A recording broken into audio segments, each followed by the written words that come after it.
SIT 10 ದಿನಗಳ ಕಾಲ ವಶಕ್ಕೆ ಕೇಳಿತ್ತು. 10 ದಿನಗಳ ಕಾಲನೇ ಕೊಟ್ಟಿದ್ದಾರಾ? ಹೇಗೆ ಈಗ ಆತನನ್ನು ಎಲ್ಲಿಗೆ ಕರ್ಕೊಂಡು ಹೋಗಲಾಗುತ್ತೆ? SIT ಕಚೇರಿಗೆ ಕರ್ಕೊಂಡು ಹೋಗಲಾಗುತ್ತಾ? ಕೋರ್ಟ್ ನಲ್ಲಿ ಏನೇನಾಯ್ತು? ನವಿತಾ, ಇವತ್ತು ಆರೋಪಿ ಚಿನ್ನಯ್ಯನನ್ನ ಬೆಳ್ತಂಗಡಿಯ ನ್ಯಾಯಾಲಯಕ್ಕೆ ಹಾಜರುಪಡಿಸಿದ್ರು. ಹಾಜರುಪಡಿಸಿದಂತ ಸಂದರ್ಭದಲ್ಲಿ ಮೊದಲನೇದಾಗಿ SIT ಅಧಿಕಾರಿಗಳು ಒಂದು ಕೋರ್ಟ್ಗೆ ಮನವಿಯನ್ನ ಮಾಡಿಕೊಂಡಿದ್ದು, ಈ ಒಂದು ಪ್ರಕರಣ ಏನು ಬುರುಡೆ ಪ್ರಕರಣವನ್ನು ನಾವು ಇನ್ವೆಸ್ಟಿಗೇಷನ್ ಮಾಡ್ತಿದ್ವಿ, ಈ ಒಂದು ವೇಳೆಯಲ್ಲಿ ಈತ ಹೇಳಿರುವಂತದ್ದು ಪ್ರತಿಯೊಂದು ಕೂಡ ಅಷ್ಟೇ ಸುಳ್ಳು, ಜೊತೆಗೆ ಈತನ ಕೈಯಲ್ಲಿ ಬೇರೆಯವರು ಈ ರೀತಿಯಂತ ಒಂದು ಕೃತ್ಯವನ್ನ ಮಾಡ್ತಿರುವಂತದ್ದು ಅನ್ನೋದ್ರ ಬಗ್ಗೆ ಕೂಡ ಅಷ್ಟೇ ತನಿಖೆ ವೇಳೆಯಲ್ಲಿ ಬಯಲಾಗಿದೆ. ಆ ಒಂದು ಕಾರಣಕ್ಕೋಸ್ಕರ ಮುಂದಿನ ಒಂದು ತನಿಖೆಯನ್ನ ಮಾಡುವಂತ ನಿಟ್ಟಿನಲ್ಲಿ ಮತ್ತು ಈತನ ಹಿಂದೆ ಯಾರೆಲ್ಲ ಇದ್ದಾರೆ ಅನ್ನುವಂಥದ್ದು ತನಿಖೆ ಮಾಡುವಂತ ನಿಟ್ಟಿನಲ್ಲಿ ನಮಗೆ 10 ದಿನಗಳ ಕಾಲ ಕಸ್ಟಡಿಗೆ ನೀಡಿ ಅನ್ನೋಂಥ ಒಂದು ಮನವಿಯನ್ನು ಕೂಡ ಮಾಡ್ಕೊಳ್ತು. ಈ ಒಂದು ಸಂದರ್ಭದಲ್ಲಿ ಪಬ್ಲಿಕ್ ಪ್ರಾಸಿಕ್ಯೂಟರ್ ಕೂಡ ಅಷ್ಟೇ ಸಾಲು ಆರೋಪಗಳನ್ನ ಮಾಡುವಂಥದ್ದು. ಯಾಕಂದ್ರೆ ಈ ಒಂದು ಪ್ರಕರಣದಲ್ಲಿ ಕೇವಲ ಈತನ ಒಬ್ಬನೇ ಅಲ್ಲ, ಈತನ ಹಿಂದೆ ಸಾಕಷ್ಟು ಜನ ಇದ್ದಾರೆ. ಇದು ಒಂದು ವ್ಯವಸ್ಥಿತವಾದಂತಹ ಪಿತೂರಿ, ಒಂದು ರೀತಿಯಂತ ಪ್ಲಾನ್ ಮಾಡಿಕೊಂಡು ಷಡ್ಯಂತ್ರವನ್ನ ಮಾಡಿದ್ದಾರೆ. ಜೊತೆಗೆ ಇದನ್ನ ಪೂರ್ವ ಪರವಾಗಿ ಇನ್ವೆಸ್ಟಿಗೇಷನ್ ಮಾಡಬೇಕು ಅನ್ನುವಂತ ಒಂದು ಕಾರಣಕ್ಕೋಸ್ಕರ ಕಸ್ಟಡಿ ಕೊಡಿ ಅಂತಂದ್ರು.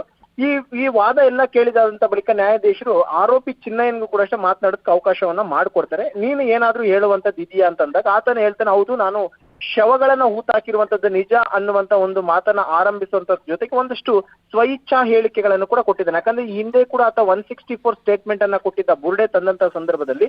ಅದಕ್ಕೆ ವಿರುದ್ಧವಾಗಿ ಬಹುತೇಕ ಇವತ್ತು ಸ್ವಇಚ್ಛಾ ಹೇಳಿಕೆಯನ್ನ ನೀಡಿರುವಂತಹ ಸಾಧ್ಯತೆಗಳು ಹೆಚ್ಚಾಗಿದೆ. ಯಾಕಂದ್ರೆ ಪೊಲೀಸರ ತನಿಖೆ ವೇಳೆಯಲ್ಲಿ ಆತ ಹೇಳಿರುವಂತದ್ದು ಪ್ರತಿಯೊಂದು ಕೂಡ ಅಷ್ಟೇ ತಾನು ಹೇಳಿರುವಂತದ್ದು ಸುಳ್ಳು, ನನ್ನನ್ನ ಈ ರೀತಿಯಾಗಿ ಹೇಳುವಂತೆ ಮಾಡಿದ್ರು, ನನಗೆ ಹಣದ ಆಮಿಷವನ್ನ ತೋರಿದ್ರು ಅನ್ನುವಂಥದ್ದನ್ನ ಹೇಳಿದ್ದ. ಬಹುತೇಕ ಸ್ವಇಚ್ಛಾ ಹೇಳಿಕೆಯಲ್ಲೂ ಕೂಡ ಅಷ್ಟೇ ಇದೇ ಒಂದು ಅಂಶಗಳನ್ನ ಹೇಳಿರುವಂತಹ ಸಾಧ್ಯತೆಗಳು ಜಾಸ್ತಿ ಆಗಿದೆ. ಇದೇ ಒಂದು ಕಾರಣಕ್ಕೋಸ್ಕರ ಮುಂದಿನ ಒಂದು ವಿಚಾರಣೆಗೆ ಅಂತಾನೆ ತನಿಖೆಯ ಭಾಗವಾಗಿ 10 ದಿನಗಳ ಕಾಲ ಆತನನ್ನ SIT ಕಸ್ಟಡಿ ಕೊಟ್ಟಿದ್ರೆ, ಬಹುತೇಕ ಮುಂದಿನ 10 ದಿನಗಳು ಇವತ್ತು ಸೇರ್ಕೊಂಡಂತೆ 10 ದಿನಗಳ ಕಾಲ SIT ಕಚೇರಿಯಲ್ಲೇ ಮಾಸ್ಕ್ ಮ್ಯಾನ್ ನ ತೀವ್ರ ವಿಚಾರಣೆ ಕೂಡ ಮಾಡಲಾಗಿರುವಂತದ್ದು. ಜೊತೆಗೆ ಮುಂದಿನ ಹಂತದಲ್ಲಿ ಈ ಪ್ರಕರಣದಲ್ಲಿ ಯಾರೆಲ್ಲ ಇನ್ವಾಲ್ವ್ಮೆಂಟ್ ಇದ್ದಾರೆ ಅವರನ್ನು ಕೂಡ ಅಷ್ಟೇ ಹಂತವಾಗಿ ಬಂಧನ ಮಾಡುವಂತ ಸಾಧ್ಯತೆಗಳಿವೆ. ಅದರಲ್ಲೂ ಪ್ರಮುಖವಾಗಿ ಈತ ಯಾರೆಲ್ಲ ಈತನಿಗೆ ಶೆಲ್ಟರ್ ಕೊಟ್ಟಿದ್ರು, ಯಾಕಂದ್ರೆ ಈತ ಹೇಳಿರುವಂತದ್ದು ನಾನು 1.5 ವರ್ಷದ ಹಿಂದೆ ಉದ್ರೆಗೆ ಬಂದಿದ್ದೆ ಅಂತ. 1.5 ವರ್ಷದಿಂದಲೂ ಕೂಡ ಯಾರು ಈತನಿಗೆ ಶೆಲ್ಟರ್ ಕೊಡ್ತಿದ್ರು, ಯಾರು ಈತನ ಜೊತೆಲಿ ಇರ್ತಾ ಇದ್ರು, ಜೊತೆಗೆ ಫೈನಾನ್ಷಿಯಲಿ ಯಾರೆಲ್ಲ ಸಪೋರ್ಟ್ ಮಾಡ್ತಾ ಇದ್ರು, ಮತ್ತು ಇವರು ಏನಾದ್ರೂ ಒಂದು ಪ್ಲಾನ್ ಮಾಡ್ಕೊಂಡಿರುವಂತದ ಗುಂಪು ಸೇರ್ಕೊಂಡ್ಬಿಟ್ಟು ಇದೇ ರೀತಿ ಮಾಡ್ಬೇಕು ಅಂತ ಹೇಳಿ ನಾವು ಯಾವ್ದಾದ್ರು ಎಕ್ಸಿಕ್ಯೂಟಿವ್ ಮಾಡ್ಬೇಕು, ಹೇಗ್ ಮಾಡ್ಬೇಕು, ಬುರುಡೆ ಎಲ್ಲಿ ತಗೊಂಡು ಬರ್ಬೇಕು ಅಂತ ಪ್ಲಾನ್ ಮಾಡಿದಾರೆ ಅನ್ನೋಂಥದ್ದು ಒಂದು ಅನುಮಾನ ಇದೆ. ಆ ಒಂದು ನಿಟ್ಟಿನಲ್ಲಿ ಇನ್ಕ್ವೈರಿ ಮಾಡ್ತಾರೆ. ಇನ್ನೊಂದು ಪ್ರಮುಖವಾಗಿ ಏನು ಅಂತಂದ್ರೆ, ಈ ಬುರುಡೆ ತಂದಿರುವಂತಹ ವಿಚಾರವನ್ನ ಆತ ಇಲ್ಲಿವರೆಗೂ ಕೂಡ ಬಾಯಿ ಬಿಟ್ಟಿಲ್ಲ. ಇದು ಸಾಕಷ್ಟು ಸಂಶಯಕ್ಕೆ ಕಾರಣವಾಗಿದೆ. ಯಾಕಂದ್ರೆ ಈತನೇ ಹೆಣ ಊತಾಕಿದ್ದು, ಈತನೇ ಬುರುಡೆ ತಂದಿದ್ದ ಅಂತಂದ್ರೆ ಪರ್ಟಿಕ್ಯುಲರ್ ಅಂತ ಪ್ಲೇಸ್ ನ ಈತ ತೋರಿಸಬಹುದಾಗಿತ್ತು. ಆದ್ರೆ ಈತ ನನಗೆ ಆ ಪ್ಲೇಸ್ ನ ಗೊತ್ತಿಲ್ಲ ಅಂತ ಹೇಳ್ತಿರುವಂತದ್ದು ಈಗ ಸಾಕಷ್ಟು ಅನುಮಾನ ಮೂಡ್ತಿದೆ. ಜೊತೆಗೆ ಈಗಿರುವಂತಹ ಮಾಹಿತಿಯ ಪ್ರಕಾರಕ್ಕೆ ತನಗೆ ಬುರುಡೆಯನ್ನೇ ಇನ್ನೊಬ್ರು ತಂದುಕೊಟ್ಟಿದ್ದಾರೆ ಅನ್ನೋಂಥ ಒಂದು ಸ್ಟೇಟ್ಮೆಂಟ್ ನೀಡಿದ್ದಾರೆ ಅನ್ನೋದ್ರ ಬಗ್ಗೆ ಮಾಹಿತಿ ಇದೆ. ಒಂದು ವೇಳೆ ಏನಾದ್ರೂ ಬುರುಡೆಯನ್ನ ಇನ್ನೊಬ್ರು ತಂದುಕೊಟ್ರು ಅಂತಂದ್ರೆ ಈ ಪ್ರಕರಣದ ಹಾದಿ ಬೇರೆ ತರ ಟರ್ನ್ ಆಗುತ್ತೆ. ಆ ಬುರುಡೆ ತಂದಂತ ವ್ಯಕ್ತಿ, ಆ ಒಂದು ವ್ಯಕ್ತಿ ಎಲ್ಲಿಂದ ಬುರುಡೆ ತಂದ, ಇದೆಲ್ಲವೂ ಕೂಡ ಇನ್ಕ್ವೈರಿ ಆಗ್ಬೇಕಾಗಿರುತ್ತೆ. ಯಾಕಂದ್ರೆ ಇಲ್ಲಿ ಕೇವಲ ಈತ ಹೇಳಿಕೆ ಕೊಟ್ರೆ ಮಾತ್ರ ಸಾಲದು, ಆ ಹೇಳಿಕೆಗೆ ಪೂರಕವಾಗಿ ಸಾಕ್ಷ್ಯಾಧಾರಗಳನ್ನ ಕಲೆಕ್ಟ್ ಮಾಡುವಂತ ಒಂದು ಕೆಲಸವನ್ನು SIT ಮಾಡಬೇಕು. ಆ ನಿಟ್ಟಿನಲ್ಲಿ ಸದ್ಯಕ್ಕಿಂತ ಬುರುಡೆ ಬೇರೆ ವ್ಯಕ್ತಿ ತಂದ್ಕೊಟ್ಟಿದ್ದಾನೆ ಅನ್ನುವಂಥದ್ದು ಸ್ಟೇಟ್ಮೆಂಟ್ ಕೊಟ್ಟಿದ್ದಾನೆ ಅನ್ನೋದ್ರ ಬಗ್ಗೆ ಮಾಹಿತಿ ಇದೆ. ಹಂಗೇನಾದ್ರೂ ಆಯ್ತು ಅಂತಂದ್ರೆ ಆ ಬುರುಡೆ ತಂದ್ಕೊಟ್ಟಂತ ವ್ಯಕ್ತಿಯನ್ನು ಕೂಡ ಅಷ್ಟೇ ಬಂಧನವನ್ನ ಮಾಡ್ತಾರೆ. ಮತ್ತು ಆ ಒಂದು ಬುರುಡೆನ ಎಲ್ಲಿಂದ ತಂದ್ರು, ಬುರುಡೆ ಬೇರೆ ಕಡೆಯಿಂದ ತಂದು ಧರ್ಮಸ್ಥಳದ ಬುರುಡೆ ಅಂತ ಹೇಳ್ಬಿಟ್ಟು ಇವರು ಹೇಳಕ್ ಹೊರಟಿದ್ದಾರೆ ಅಂತಂದ್ರೆ ಇವರ ಹಿಂದಿನ ಉದ್ದೇಶ ಏನು, ಏನ್ ಪಿತೂರಿಯನ್ನ ಮಾಡಿದ್ರು, ಯಾವ ರೀತಿಯಾದಂತಹ ಒಂದು ಷಡ್ಯಂತ್ರವನ್ನ ಮಾಡಿದ್ರು, ಈ ರೀತಿಯಾದಂತಹ ಇನ್ವೆಸ್ಟಿಗೇಷನ್ ಆಗುತ್ತೆ. ಜೊತೆಗೆ ಇತ್ತೀಚಿನ ದಿನಗಳ ಈತ ಎಲ್ಲಿಗೆ ಹೋಗ್ತಿದ್ದ ಅನ್ನುವಂಥದ್ದನ್ನ ಪ್ರತಿಯೊಂದು ಕೂಡ ಟ್ರ್ಯಾಕ್ ಮಾಡ್ಕೊಂಡಿರುವಂತದ್ದು. ಮಹೇಶ್ ಶೆಟ್ಟಿ ತಿಮ್ರೋಡಿ ಅವರ ಮನೆಯಲ್ಲಿ ಈತ ಆಶ್ರಯವನ್ನ ಪಡ್ಕೊಂಡಿದ್ದ, ಪ್ರತಿದಿನನೂ ಕೂಡ ವಿಚಾರಣೆಯನ್ನು ಮುಗಿಸ್ಕೊಂಡು ಅವರ ಮನೆಯಲ್ಲಿ ಈತ ಇದ್ದ ಅನ್ನುವಂಥದ್ರ ಬಗ್ಗೆ ಮಾಹಿತಿ ಈಗಾಗಲೇ ಸಂಗ್ರಹವಾಗಿದೆ. ಈ ಒಂದು ಕಾರಣಕ್ಕೋಸ್ಕರ ಬಹುತೇಕ ಮಹೇಶ್ ಶೆಟ್ಟಿ ತಿಮ್ರೋಡಿಯನ್ನು ಕೂಡ ಈ ಒಂದು ಪ್ರಕರಣದಲ್ಲಿ ಬಂಧನ ಮಾಡುವಂತಹ ಸಾಧ್ಯತೆಗಳು ಈ ಸಂದರ್ಭದಲ್ಲಿ ಹೆಚ್ಚಾಗಿ ಕಂಡು ಬರ್ತಾ ಇದಾವೆ. ಯಾಕಂದ್ರೆ ಒಂದ್ ವೇಳೆ ವ್ಯವಸ್ಥಿತವಾದಂತ ಪಿತೂರಿ ಇದು ಅಂತ ವೇಳೆಯಲ್ಲಿ ಮತ್ತು ಇವ್ರದೇ ಆದಂತ ಒಂದು ಟೀಮ್ ಇತ್ತು ಅಂತಂದಾಗ ಬಹುತೇಕ ಪ್ರತಿನಿತ್ಯ ಅವ್ರ ಮನೆಯಿಂದ ಈತ ಬಂದಂತ ವೇಳೆಯಲ್ಲಿ ಆತನಿಗೆ ಆಶ್ರಯ ಕೊಟ್ಟಿದ್ದಷ್ಟೇ ಅಲ್ಲದೆ ಇದರಲ್ಲಿ ಅವರ ಇನ್ವಾಲ್ವ್ಮೆಂಟ್ ಇದೆಯಾ ಅನ್ನುವಂಥದ್ದು ಕೂಡ ಮೇಲ್ನೋಟಕ್ಕೆ ಒಂದಷ್ಟು ಅನುಮಾನಗಳು ಮೂಡ್ತಾ ಇದೆ. ಆ ಒಂದು ಕಾರಣಕ್ಕೋಸ್ಕರ ಈಗ 10 ದಿನ ಏನು ಕಸ್ಟಡಿ ಪಡ್ಕೊಂಡಿದ್ರೆ ಈಗ ಅಸಲಿ ಇಂಟ್ರಾಗೇಷನ್ ಅನ್ನ ಶುರು ಮಾಡ್ಕೊಂತಾರೆ. ಯಾರ್ಯಾರು ಇನ್ವಾಲ್ವ್ಮೆಂಟ್ ಇದಾರೆ ಅಂತ ಹೇಳಿ ಬಾಯ್ ಬಿಡಿಸ್ಕೊಳ್ತಾರೆ. ಆತ ಯಾವುದೇ ಹೆಸರು ಹೇಳಿ ಈ ಒಂದು ತನಿಖೆಯ ಭಾಗವಾಗಿ ಅವರನ್ನ ವಿಚಾರಣೆಗೆ ಕರೆಸ್ತಾರೆ. ಯಾಕಂದ್ರೆ ನೇರ ಅರೆಸ್ಟ್ ಮಾಡಕ್ ಹೋಗೋದಿಲ್ಲ. ಈಗ ಒಂದ್ ವೇಳೆ ಏನಾದ್ರೂ ಆತ ಹೇಳಿರುವಂತಹ ಹೇಳಿಕೆಗಳಿಗೆ ಪೂರಕವಾದ ಸಾಕ್ಷ್ಯಾಧಾರಗಳಿತ್ತು ಅಂತಂದ್ರೆ ಅರೆಸ್ಟ್ ಮಾಡ್ತಾರೆ. ಇಲ್ಲ ಅಂತಂದ್ರೆ ಆತ ಯಾವುದೇ ಹೆಸರು ಹೇಳಿದ್ರು ಕೂಡ ಅವರನ್ನು ಕೂಡ ಅಷ್ಟೇ ನೋಟಿಸ್ ಕೊಟ್ಟು ವಿಚಾರಣೆ ಮಾಡ್ತಾರೆ. ವಿಚಾರಣೆ ಸಂದರ್ಭದಲ್ಲಿ ಸೂಕ್ತ ಸಾಕ್ಷ್ಯಾಧಾರಗಳು ಸಿಕ್ತು, ಅವರ ಹೇಳಿಕೆಗಳು ಇವ್ರು ಹೇಳುವಂತ ಹೇಳಿಕೆ ತಾಳೆ ಆಯ್ತು ಅಂತಂದಾಗ ಮುಲಾಜಿಲ್ಲದೆ ಈ ಪ್ರಕರಣದಲ್ಲಿ ಯಾರೇ ಇದ್ದು ಕೂಡ ಅರೆಸ್ಟ್ ಮಾಡ್ತಾರೆ. ಇದೇ ಒಂದು ನಿಟ್ಟಿನಲ್ಲಿ ಕೂಡ SIT ಅಧಿಕಾರಿಗಳು ಕೂಡ ಅಷ್ಟೇ SIT ಮುಖ್ಯಸ್ಥರು ಮೊಹಾಂತಿ ಅವರು ಸೂಚನೆಯನ್ನು ಕೊಟ್ಟಿರುವಂತದ್ದು. ಯಾಕಂದ್ರೆ ಈಗ ಮೇಲ್ನೋಟಕ್ಕೆ ಪ್ರಾಥಮಿಕ ತನಿಖೆಯಲ್ಲಿ ಈತ ಬುರುಡೆ ತಂದಿರುವಂತದ್ದು ಸುಳ್ಳು ಅಂತ ಹೇಳಿದಾನೆ, ಈತ ತೋರಿಸುವಂತ ಪ್ಲೇಸಸ್ ಸುಳ್ಳು ಅಂತ ಹೇಳ್ತಿದ್ದಾನೆ. ಈ ಒಂದು ಕಾರಣಕ್ಕೋಸ್ಕರ ನೀವು ನಿಷ್ಪಕ್ಷಪಾತವಂತ ತನಿಖೆಯನ್ನ ಮಾಡಬೇಕು. ಇದರ ಹಿಂದೆ ಯಾರೇ ಇದ್ರು ಕೂಡ ಅಷ್ಟೇ, ಆತ ಯಾರೇ ಹೆಸರು ಹೇಳಿ ಕೂಡ ಅವರನ್ನ ಈ ಮುಲಾಜಿಂದ ಇನ್ವೆಸ್ಟಿಗೇಷನ್ ಮಾಡಿ ಅಂತ ಹೇಳಿದ್ರೆ ಬಹುತೇಕ ಇವತ್ತಿಂದನೇ ಆ ಒಂದು ಕಾರ್ಯ ಶುರುವಾಗುವಂತ ಸಾಧ್ಯತೆ ಇದೆ. ಅಥವಾ ಇವತ್ತು ಆತನಿಂದ ಸಂಪೂರ್ಣ ಒಂದು ಸ್ಟೇಟ್ಮೆಂಟ್ ಅನ್ನ ರೆಕಾರ್ಡ್ ಮಾಡ್ಕೊಂಡು ನಿನ್ನ ಜೊತೆಯಲ್ಲಿ ಯಾರಿದ್ರು, ಯಾರ ಮುಖಾಂತರವಾಗಿ ಷಡ್ಯಂತ್ರವನ್ನ ಮಾಡಲಾಯಿತು ಮತ್ತು ಯಾರ್ಯಾರು ಪ್ಲಾನ್ ಅನ್ನ ಮಾಡಿದ್ರಿ ಮತ್ತು ಬುರ್ಡೆನ್ ಎಲ್ಲಿಂದ ತಂದೆ ಅಂತ ಕಂಪ್ಲೀಟ್ ಅಂತ ಸ್ಟೇಟ್ಮೆಂಟ್ ಅನ್ನು ರೆಕಾರ್ಡ್ ಮಾಡ್ಕೊಂಡು ಬಹುತೇಕ ನಾಳೆಯಿಂದ ಒಬ್ಬೊಬ್ಬರಿಗೆ ನೋಟಿಸ್ ಅನ್ನ ಕೊಟ್ಟು ಕರೆಸ್ಕೊಂಡು ಒಂದ್ ವೇಳೆ ಆ ಪೂರಕ ಎಂಬಂತೆ ಸಾಕ್ಷ್ಯದಲ್ಲಿ ಸಿಕ್ಕಿದ್ರೆ ಅರೆಸ್ಟ್ ಮಾಡುವ ಚಾನ್ಸಸ್ ಕೂಡ ಅಷ್ಟೇ ಜಾಸ್ತಿ ಇರುತ್ತೆ. ಒಟ್ಟಿನಲ್ಲಿ ಈ ಪ್ರಕರಣ ಕೇವಲ ಚಿನ್ನಯ್ಯನಿಗೆ ಮಾತ್ರ ಸೀಮಿತವಾಗಿಲ್ಲ. ಚಿನ್ನಯ್ಯನ ಬದಲಾಗಿ ಇನ್ನೂ ಕೂಡ ಅಷ್ಟೇ ಒಂದಷ್ಟು ಆರೋಪಿಗಳ ಪಟ್ಟಿನೇ ಇದೆ ಅನ್ನುವಂತ ಒಂದು ಮಾಹಿತಿಯನ್ನ SIT ಮೂಲಗಳು ಹೇಳ್ತಾ ಇರುವಂತಹದ್ದು. ಕೋರ್ಟ್ ಆವರಣ ಯಾವ ರೀತಿ ಆಗಿದೆ ಮಂಜು ಆರ್ಯ? ಯಾಕಂತ ಹೇಳಿದ್ರೆ ಬಿಗಿ ಭದ್ರತೆ ಕಾಣಿಸ್ತಾ ಇದೆ, SIT ಅಧಿಕಾರಿಗಳ ತಂಡ ಕಾಣಿಸ್ತಾ ಇದೆ, ಯಾವ ರೀತಿಯ ಕಾಣಿಸ್ತಾ ಇದೆ ಈಗ? ನವಿತಾ, ಸದ್ಯಕ್ಕೆ ಈಗಾಗಲೇ ಆತ ಸ್ವಇಚ್ಛಾ ಹೇಳಿಕೆಯನ್ನ ದಾಖಲು ಮಾಡ್ತಿರುವಂತ ಒಂದು ಕಾರಣಕ್ಕೋಸ್ಕರ ಒಂದಷ್ಟು ಡಿಲೇ ಆಯ್ತು. ಯಾಕಂದ್ರೆ ಕಂಪ್ಲೀಟ್ ಆಗಿ ಜಡ್ಜ್ ಕೂಡ ಅಷ್ಟೇ ಹಿಂದೆ ಕೂಡ ಅಷ್ಟೇ ಆತ ಒಂದು ಸ್ವಇಚ್ಛಾ ಹೇಳಿಕೆಯನ್ನ ಕೊಟ್ಟಿದ್ದ.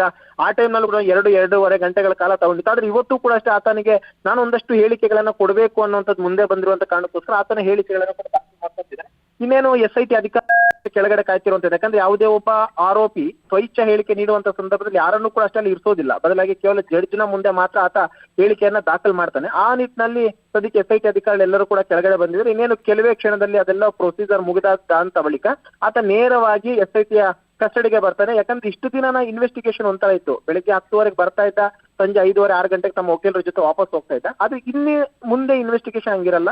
ಆತ 24 ಗಂಟೆಗಳ ಕಾಲನೂ ಕೂಡ ಅಷ್ಟೇ SIT ಅವರ ಕಸ್ಟಡಿಯಲ್ಲಿ ಇರ್ಬೇಕಾಗುತ್ತೆ. ಅದನ್ನು ಹೊರಗಡೆ ಬಿಡೋದಿಲ್ಲ, ಯಾರನ್ನ ಭೇಟಿಗೂ ಕೂಡ ಬಿಡೋದಿಲ್ಲ. ಒಂದು ವೇಳೆ ಏನಾದ್ರೂ ಆತನಿಗೆ ಊಟ ತಿಂಡಿ ಬೇಕು ಅಂತಂದ್ರೆ SIT ಅಧಿಕಾರಿಗಳೇ ಅದನ್ನ ತಂದು ಕೊಡ್ತಾರೆ. ಅದು ಬಿಟ್ರೆ ಆತನ ನೆಕ್ಸ್ಟ್ ಅಡ್ವೊಕೇಟ್ಸ್ ನ ಜೊತೆ ಹೊರಗಡೆ ಹೋಗ್ಬಿಡಲ್ಲ. ಬದಲಾಗಿ ಏನಾದ್ರೂ ಅಡ್ವೊಕೇಟ್ಸ್ ನ ಭೇಟಿ ಮಾಡೋದಕ್ಕೆ ಒಂದು ಅವಕಾಶ ಮಾಡಿಕೊಡುವಂತ ಸಾಧ್ಯತೆ ಇದೆ. ಆಲ್ಮೋಸ್ಟ್ ದಿನದಲ್ಲಿ 1 ಗಂಟೆಗಳ ಕಾಲ ಅಡ್ವೊಕೇಟ್ ನ ಭೇಟಿಗೆ ಅವಕಾಶ ಮಾಡುವಂತ ಸಾಧ್ಯತೆ ಇದೆ. ಬಿಟ್ರೆ ಆತನನ್ನ ಯಾರೂ ಕೂಡ ಅಷ್ಟೇ ಭೇಟಿ ಆಗ್ಬಿಡೋದಿಲ್ಲ. ಆದ್ರೆ ಇಲ್ಲಿ ಪ್ರಮುಖವಾಗಿ ಆತ ಕೊಡ್ತಿರುವಂತ ಪ್ರತಿಯೊಂದು ಸ್ಟೇಟ್ಮೆಂಟ್ ಬಹಳ ಅಂದ್ರೆ ಬಹಳ ಇಂಪಾರ್ಟೆಂಟ್ ಆಗಿರುತ್ತೆ. ಯಾಕಂದ್ರೆ ಇದು ಷಡ್ಯಂತ್ರ ಅಂತೇಳಿ ಖುದ್ದು DCM DK ಶಿವಕುಮಾರ್ ಅವರು ಹೇಳಿದ್ರು. ಅದನ್ನ ಇಟ್ಕೊಂಡು ಬಿಜೆಪಿ ನಾಯಕರೆಲ್ಲರೂ ಕೂಡ ಅಷ್ಟೇ ಪ್ರೊಟೆಸ್ಟ್ ಗಳನ್ನ ಮಾಡಿದ್ರು. ಬಿಜೆಪಿ ಚಲೋ ಅಂತ ಮಾಡಿದ್ರು, ಧರ್ಮಸ್ಥಳ ಚಲೋ ಅಂತ ಮಾಡಿದ್ರು. ಈಗ ವ್ಯವಸ್ಥಿತವಾಗಿ SIT ತನಿಖೆ ವೇಳೆಯಲ್ಲಿ ಬಯಲಾಗಿರುವಂತದ್ದು ಖಂಡಿತ ಇದೊಂದು ದೊಡ್ಡ ಮಟ್ಟದ ಷಡ್ಯಂತ್ರ ಅಂತೇಳಿ DK ಶಿವಕುಮಾರ್ ಹೇಳ್ದಂಗೆ ಇದರಿಂದ ಆತ ಒಬ್ಬನೇ ಇಲ್ಲ, ಬೇರೆ ಬೇರೆ ಎಲ್ಲರೂ ಕೂಡ ಹೊರಗಡೆ ಬರ್ತಾರೆ ಅಂತಂದಿದ್ರು. ಬಹುತೇಕ ಆ ದಿನಗಳು ಇನ್ನೇನು ಹೆಚ್ಚು ದಿನ ಇಲ್ಲ, 1-2 ದಿನದಲ್ಲಿ ಈ ತರ ಹಿಂದೆ ಇರುವಂತವ್ರು ಯಾರು, ಷಡ್ಯಂತ್ರ ರೂಪಿಸಿದಂತವ್ರು ಯಾರು, ಷಡ್ಯಂತ್ರ ರೂಪಿಸೋದಕ್ಕೆ ಪ್ರೇರೇಪಣೆ ಕೊಟ್ಟಂತವ್ರು ಯಾರು, ಬಹುತೇಕ ಎಲ್ಲರೂ ಕೂಡ ಅಷ್ಟೇ ಈ ಒಂದು ಪ್ರಕರಣದಲ್ಲಿ ಹೊರಗಡೆ ಬರುವಂತ ಚಾನ್ಸಸ್ ಕೆಲವೇ ದಿನಗಳಲ್ಲಿ ಆಗುತ್ತೆ ನವಿತಾ. ಓಕೆ, ಈಗ ಮಂಜು, ಈಗ ನಿನ್ನೆ ಕೂಡ ಈತನ ನಿರಂತರವಾದಂತಹ ಒಂದು ವಿಚಾರಣೆ ಆಯಿತು. ಅದರಲ್ಲೂ ಕೂಡ ನಾವು ಗಮನಿಸ್ತಾ ಹೋದ್ರೆ SIT ಮುಖ್ಯಸ್ಥರೇ ಆತನನ್ನ ಪ್ರಣವ್ ಮೊಹಾಂತಿ ಅವರೇ ಖುದ್ದಾಗಿ ವಿಚಾರಣೆಯನ್ನ ಮಾಡಿದ್ರು. ಆ ಸಂದರ್ಭದಲ್ಲಿ ಆತ ಇವೆಲ್ಲವನ್ನ ಬಾಯ್ಬಿಟ್ಟು, ಯಾಕಂದ್ರೆ ಡೇ 1 ನಾವು ನೋಡಿದ್ರೆ ಬಹಳ ಕಾನ್ಫಿಡೆಂಟ್ ಆಗಿದ್ದ. ಈತ ಜಾಗಗಳನ್ನ ತೋರಿಸೋದಾಗಿರ್ಬೋದು, ಹೇಳೋದಾಗಿರ್ಬೋದು, ಜೊತೆಗೆ ಅಲ್ಲಿ ಇನ್ಸ್ಪೆಕ್ಟರ್ ಮೇಲೆ ಆರೋಪ ಮಾಡಿರೋದಾಗಿರ್ಬೋದು, ಇಲ್ಲೇ ನಾನು ಹೂತಿದ್ದೀನಿ, ಇಲ್ಲೇ ಇಷ್ಟು ಶವಗಳಿದೆ, ಈ ಥರದ್ದೆಲ್ಲ ಹೇಳಿಕೆಗಳನ್ನ ಕೊಡ್ತಾ ಇದ್ದ.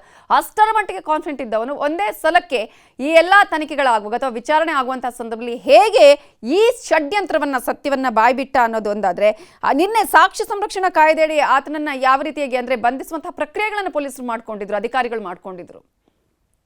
ನೈತ ಡೇ 1 ನಲ್ಲಿ ಏನ್ ಬುರ್ಡೆ ತಗೊಂಡ್ ಬರ್ತಾನೆ, ಜಡ್ಜ್ ಮುಂದೆ 164 ಕೊಡ್ತಾನೆ. ಆ ಸಂದರ್ಭದಲ್ಲಿ ಇನ್ನೂ ಕೂಡ ಅನೇಕ ಶವಗಳನ್ನ ನಾನು ಹೂತಾಕಿದ್ದೀನಿ, ಅದರಲ್ಲಿ ಹೆಣ್ಣು ಮಕ್ಕಳು ಮತ್ತು ಅತ್ಯಾಚಾರಕ್ಕೊಳಗಾದಂತವರ ಶವಗಳೇ ಜಾಸ್ತಿ ಇದಾವೆ ಅಂತ ಒಂದು ಸ್ಟೇಟ್ಮೆಂಟ್ ಕೊಟ್ಟಿರ್ತಾನಲ್ಲ.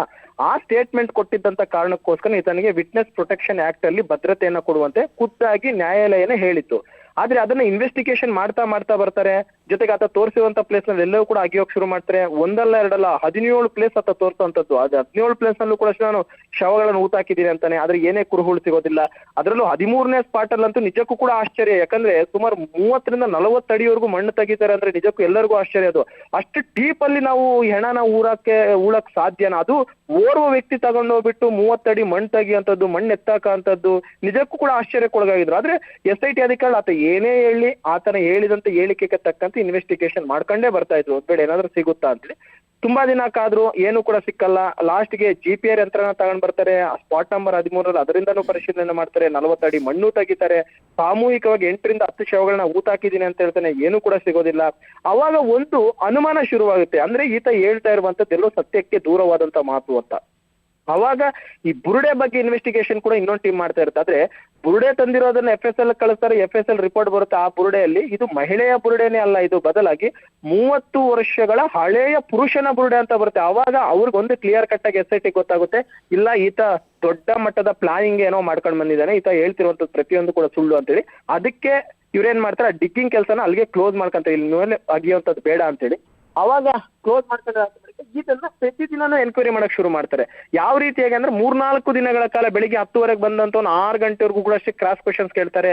ಜೊತೆಗೆ ಈತ ಆ ಒಂದು ವೇಳೆಯಲ್ಲಿ ಒಂದಷ್ಟು ಜನರ ಹೆಸರು ಹೇಳ್ತಾನೆ, ಇಂಥವ್ರು ನನ್ನ ಜೊತೆಯಲ್ಲಿದ್ರು, ಅವರು ಕೂಡ ಬಂದಿದ್ರು, ಅವ್ರ ಜೊತೆಯಲ್ಲೇ ನಾವು ಹೆಣ ಊತಾಕ್ತಿದ್ವಿ, ನಾನು ಮಣ್ಣು ಅಗಿತಾ ಇದ್ದೆ, ಅವ್ರು ತೆಗೆದಾಕ್ತಾ ಇದ್ರು, ಇಂಥ ಸ್ಟೇಟ್ಮೆಂಟ್ಸ್ ಎಲ್ಲ ಕೊಡ್ತಾರೆ. ಅವಾಗ ಆತ ಹೇಳುವಂಥದ್ದು ಒಂದು ಮಂಡ್ಯ ಮೂಲದ ರಾಜು ಅಂತಾನೆ, ಇನ್ನೊಂದು ತನ್ನ ಸ್ವಂತ ಅಣ್ಣ ಅಂತ ಹೇಳ್ತಾನೆ, ಇನ್ನೊಬ್ಬ ಅಣ್ಣನೂ ಕೂಡ ಐತೆ, ಆದ್ರೆ ಅಣ್ಣ ಸತ್ತೋಗಿದ್ದಾನೆ ಅಂತ ಹೇಳ್ತಾನೆ. ಅವಾಗ ಏನ್ ಮಾಡ್ತಾರೆ, ರಾಜುನ ಕರೆಸ್ತಾರೆ, ಸ್ಟೇಟ್ಮೆಂಟ್ ಮಾಡ್ತಾರೆ. ಈ ಕಡೆ ಅವ್ರ ಅಣ್ಣನ್ನ ಕರ್ಸ್ಕೊಂತಾರೆ, ಸ್ಟೇಟ್ಮೆಂಟ್ ಮಾಡ್ತಾರೆ. ಆ ಇನ್ನೊಬ್ಬಣ್ಣ ಸತ್ತೋಗಿರ್ತಾನೆ, ಆದ್ರೆ ಆತನ ಹೆಂಡತಿನ ಕರ್ಸ್ಕೊಂಡು ಸ್ಟೇಟ್ಮೆಂಟ್ ಮಾಡ್ತಾರೆ. ಅವರ ಸ್ಟೇಟ್ಮೆಂಟ್ ಹೇಗಿರುತ್ತೆ ಅಂತಂದ್ರೆ, ರಾಜುನೇ ಈತ ಮಾಸ್ಕ್ ಮ್ಯಾನ್ ಏನಿದ್ದಾನೆ, ಈತ ಹೇಳ್ತಿರುವಂತದ್ದು ಎಲ್ಲವೂ ಕೂಡ ಅಷ್ಟೇ ಸುಳ್ಳು. ಆತ ಹಣದ ಆಸೆಗೋಸ್ಕರ ಈ ರೀತಿ ಮಾಡ್ತಿರಬಹುದು. ಆತ ಶವಗಳ ಮೇಲಿನ ಚಿನ್ನಾಭರಣ ಕದೀತಿದ್ದ ಅಂತೇಳಿ ಅವನ ಕೆಲಸನ ತೆಗೆದಾಕಿದ್ರು. ಆ ಕೋಪಕ್ಕೆ ಏನಾದ್ರು ಹಿಂಗ್ ಮಾಡ್ತಿದನ, ಅಥವಾ ಯಾರ್ದಾದ್ರು ಟೀಮ್ ಮಾತ್ ಕೇಳ್ಕೊಂಡು ಈ ರೀತಿ ಮಾಡ್ತಿದ್ದಾನೆ ಅನ್ನೋದ್ರ ಬಗ್ಗೆ ನಮ್ಗೆ ಅನುಮಾನ ಇದೆ ಅಂತ ಒಂದು ಸ್ಟೇಟ್ಮೆಂಟ್ ಕೊಡ್ತಾರೆ. ಇದಾದಂತ ಬಳಿಕ ಆತನ ಕುಟುಂಬಸ್ಥರನ್ನ ಎನ್ಕ್ವೈರಿ ಮಾಡ್ತಾರೆ, ಆತನ ಪತ್ನಿಯರನ್ನು ಕೂಡ ಅಷ್ಟೇ ಕರೆಸಿ ಎನ್ಕ್ವೈರಿ ಮಾಡ್ತಾರೆ. ಅವರು ಕೂಡ ಅಷ್ಟೇ ಹೇಳುವಂತದ್ದು ಇಲ್ಲ, ಆತ ಸುಳ್ಳುಗಾರ, ಈ ರೀತಿಯಾಗಿ ಸುಳ್ಳು ಹೇಳುವಂತದ್ದು ಮೊದ್ಲಿಂದಾನು ಕೂಡ ಕಲ್ತ್ಕೊಂಡ್ ಬಂದಿದ್ರೆ ಬಹುತೇಕ ಈಗೆಲ್ಲ ಆಗೋಕ್ ಚಾನ್ಸಸ್ ಇಲ್ಲ ಅನ್ನುವಂಥದ್ದನ್ನ ಹೇಳ್ತಾರೆ. ಅವಾಗ ಒಂದು ಕ್ಲಿಯರ್ ಪಿಕ್ಚರ್ ಬರ್ತಾರೆ, ಇಲ್ಲ ಇದರಿಂದ ಒಂದು ಟೀಮ್ ಇದೆ ಅಂತ ಹೇಳ್ಬಿಟ್ಟು. ಆಗ 3 ದಿನಗಳ ಕಾಲ ಎನ್ಕ್ವೈರಿ ಮಾಡ್ತಾರೆ SIT ಅಧಿಕಾರಿಗಳು. ಅವಾಗ ಆತ ಒಂದೊಂದೇ ಕ್ರಾಸ್ ಮಾಡಿದಾಗ ಬಾಯಿ ಬಿಡ್ತಾನೆ, ಹೌದು ನಾನು ಹೇಳ್ತಿದ್ದಿದ್ದು ಎಲ್ಲವೂ ಕೂಡ ಅಷ್ಟೇ ಸುಳ್ಳು, ನನ್ನ ಹಿಂದೆ ಬೇರೆ ಒಂದು ಸೂತ್ರಧಾರ ಇದಾರೆ, ನನ್ ಜಸ್ಟ್ ಪಾತ್ರಧಾರ ಅಷ್ಟೇ, ನನ್ಗೆ ಏನ್ ಪಾತ್ರ ಕೊಟ್ಟವ್ರು ಆ ಪಾತ್ರ ನಾನು ನಿಭಾಯಿಸಿದೆ ಹೊರತು ನಾನು ಸೂತ್ರಧಾರ ಅಲ್ಲ ಅನ್ನೋಂಥದ್ದು ಹೇಳ್ತಾನೆ. ಹಾಗಾದ್ರೆ ಯಾರ ಸೂತ್ರಧಾರ ಅನ್ನುವಂಥದ್ರ ಬಗ್ಗೆ ಕೂಡ ಅಷ್ಟೇ ಮಾಹಿತಿಯನ್ನ ಕಲೆಕ್ಟ್ ಮಾಡ್ಕೊಳಕ್ ಹೋಗ್ತಾರೆ. ಅವಾಗ ಒಂದಷ್ಟು ಜನ ಹೆಸರು ಹೇಳಿದಾನತ, ಆದ್ರೆ ಹೇಳಿರುವಂತ ಹೆಸರು ನಿಜಕ್ಕೂ ಕೂಡ ಅಷ್ಟೇ ಆತನ ಹಿಂದೆ ಇದಾರಾ ಇಲ್ವಾ ಅನ್ನೋಂಥದ್ರ ಬಗ್ಗೆ ಕ್ರಾಸ್ ಚೆಕ್ ಮಾಡುವಂತ ಒಂದು ಕೆಲಸನ ಸದ್ಯಕ್ಕೆ SIT ಟೀಮ್ ಅವ್ರು ಮಾಡ್ತಾ ಇದ್ದಾರೆ. ಇದಾದಂತ ಬಳಿಕ SIT ಚೀಫ್ ಪ್ರಣಬ್ ಮೊಹಾಂತಿ ಅವ್ರಿಗೆ ಕಾಲ್ ಮಾಡ್ತಾರೆ. ಆತ ತಪ್ಪೊಪ್ಪಿಗೆಯನ್ನ ಕೊಟ್ಟಿದ್ದಾನೆ, ಆತ ಹೇಳ್ತಿರುವಂತ ಸುಳ್ಳು ಅಂತ ಹೇಳಿದಾನೆ, ಆತ ತಂದಿರುವಂತ ಬುರುಡೆನೂ ಕೂಡ ಸುಳ್ಳು ಅಂತ ಹೇಳಿದಾನೆ ಅಂದಾಗ ಖುದ್ದಾಗಿ SIT ಯ ಮುಖ್ಯಸ್ಥರೇ ಬೆಂಗಳೂರಿನಿಂದ ಬೆಳ್ತಂಗಡಿಗೆ ಬರ್ತಾರೆ. 3 ದಿನದ ಕಾಲ ಅವರು ಕೂಡ ಅಷ್ಟೇ SIT ಕಚೇರಿಯಲ್ಲಿ ರಾತ್ರಿ ಆಗ್ಲೂ ಎನ್ಕ್ವೈರಿ ಮಾಡಕ್ ಶುರು ಮಾಡ್ತಾರೆ. ನಿನ್ನೆನು ಬೆಳಿಗ್ಗೆ 10:30 ಬರ್ತಾನೆ, ಆರಾಮಾಗಿ ಬರ್ತಾನೆ, ತಮ್ಮ ವಕೀಲರ ಮುಖಾಂತರವಾಗಿ ಎಂದಿನಂತೆ ಆರಾಮಾಗಿ ಬರ್ತಾನೆ, ನಡ್ಕೊಂಡು ಹೋಗ್ತಾನೆ. ಆದ್ರೆ ನಿನ್ನೆ ಮಾಡಿದಂತ ಡ್ರಿಲ್ಗೆ ಆತ ತಬ್ಬಿಬ್ಬಾಗಿ ಹೋಗಿದ್ದಾನೆ. ಬೆಳಿಗ್ಗೆ 5:30ವರೆಗೂ ಕೂಡ ನಿದ್ದೆನೂ ಕೊಡ್ದಂಗೆ ಎನ್ಕ್ವೈರಿ ಮಾಡಿದಾಗ ಆತ ಫೈನಲ್ ಆಗಿ ಪ್ರತಿಯೊಂದು ಕೂಡ ಅಷ್ಟೇ ವಿಚಾರವನ್ನ ಬಾಯಿ ಬಿಟ್ಟಿರುವಂತದ್ದು. ಈ ವಿಚಾರ ಎಲ್ಲ ಬಾಯಿ ಬಿಟ್ಟಾಗ ಆತನನ್ನ ಅರೆಸ್ಟ್ ಮಾಡ್ಬೇಕು, ಯಾಕಂದ್ರೆ ಆತ ಹೇಳಿರುವಂತದ್ದು ಪ್ರತಿಯೊಂದು ಕೂಡ ಸುಳ್ಳು ಅಂತ ಹೇಳ್ಬಿಟ್ಟು ಅರೆಸ್ಟ್ ಮಾಡ್ಕೊಂಡು ಆತನನ್ನ ವೈದ್ಯಕೀಯ ಪರೀಕ್ಷೆ ಮಾಡಿಸಿ ಜಡ್ಜ್ ಮುಂದೆ ಪ್ರೊಡ್ಯೂಸ್ ಮಾಡಿ ಈಗ 10 ದಿನ ಕಸ್ಟಡಿಗೆ ತಗೊಂಡಿದ್ರೆ. ಈ 10 ದಿನಗಳಲ್ಲಿ ಬಹುತೇಕ ಈಗಾಗಲೇ ಒಂದು ಷಡ್ಯಂತ್ರ ಮಾಡಿದ್ರೆ, ಆ ಷಡ್ಯಂತ್ರದಲ್ಲಿರುವಂತಹ ಪ್ರತಿಯೊಬ್ಬರ ಬಣ್ಣ ಕೂಡ ಅಷ್ಟೇ ಬಯಲಾಗುವಂತ ಚಾನ್ಸಸ್ ಇದೆ. ಆಲ್ಮೋಸ್ಟ್ ನಮ್ಮ ಪ್ರಕಾರವಾಗಿ ಈ ಒಂದು ಪ್ರಕರಣದಲ್ಲಿ ಸುಮಾರು 5ರಿಂದ 6 ಜನರ ಬಂಧನ ಆಗುವಂತಹ ಚಾನ್ಸಸ್ ಕೂಡ ಅಷ್ಟೇ ದಟ್ಟವಾಗಿ ಈಗಿನ ಸಂದರ್ಭದಲ್ಲಿ ಕಂಡು ಬರ್ತಾ ಇದೆ. Navita. Okay, thank you Manjunath ಡೀಟೇಲ್ಸ್ಗೆ.